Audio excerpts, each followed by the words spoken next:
بسم اللہ الرحمن الرحیم۔ میں ہوں ڈاکٹر جمیل انور، اور آج ہم تعلیم و تربیت کے نبوی طریقے میں ہم سوال پوچھنا اس ٹاپک پہ بات کریں گے، آسکنگ کویسچنس۔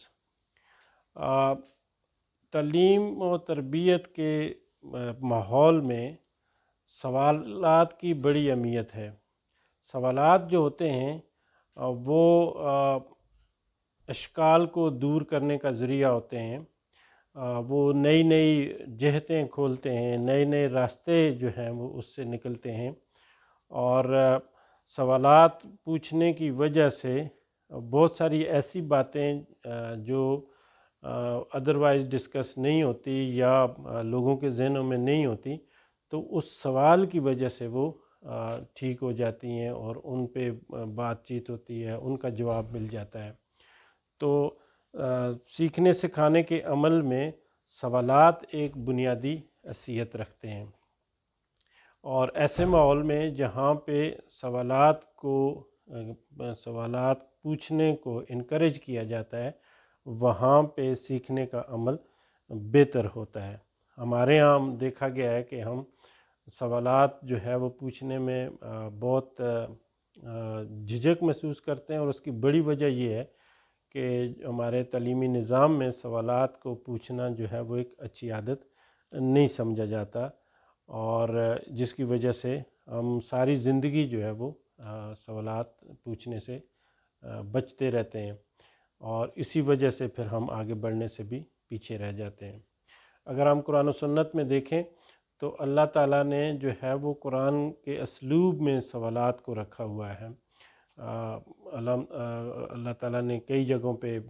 سوال کی شکل میں قصے کو بیان کیا ہے کہ کیا تو نے نہیں دیکھا ہاتھی والوں کے ساتھ اللہ نے کیا کیا۔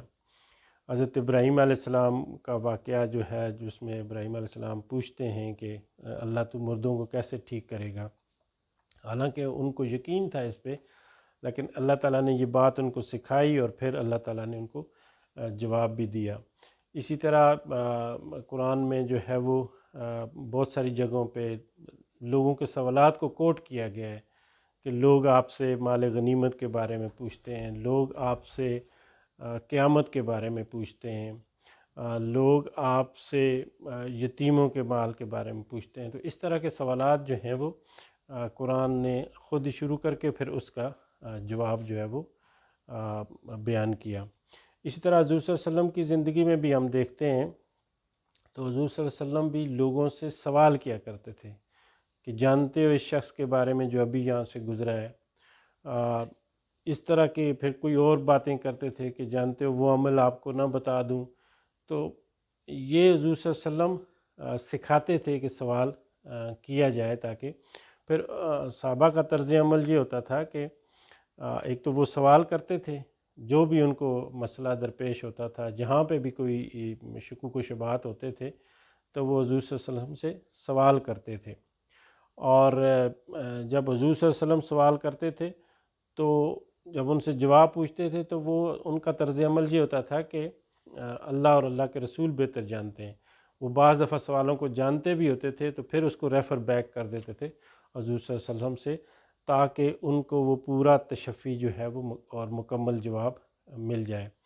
تو گویا یہ جو سوال و جواب کا سلسلہ ہے درس و تدریس میں، یہ بہت ہی امپورٹنٹ ہے،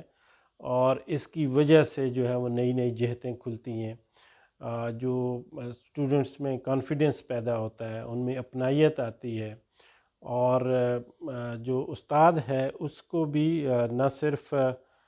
نئے نئے سوالات آنے کی وجہ سے نئے نئے سیکھنے کا موقع ملتا ہے، بلکہ اس کو الرٹ بھی لینا پڑتا ہے کہ اس ماحول میں کوئی بھی سوال آ سکتا ہے، تو اس کو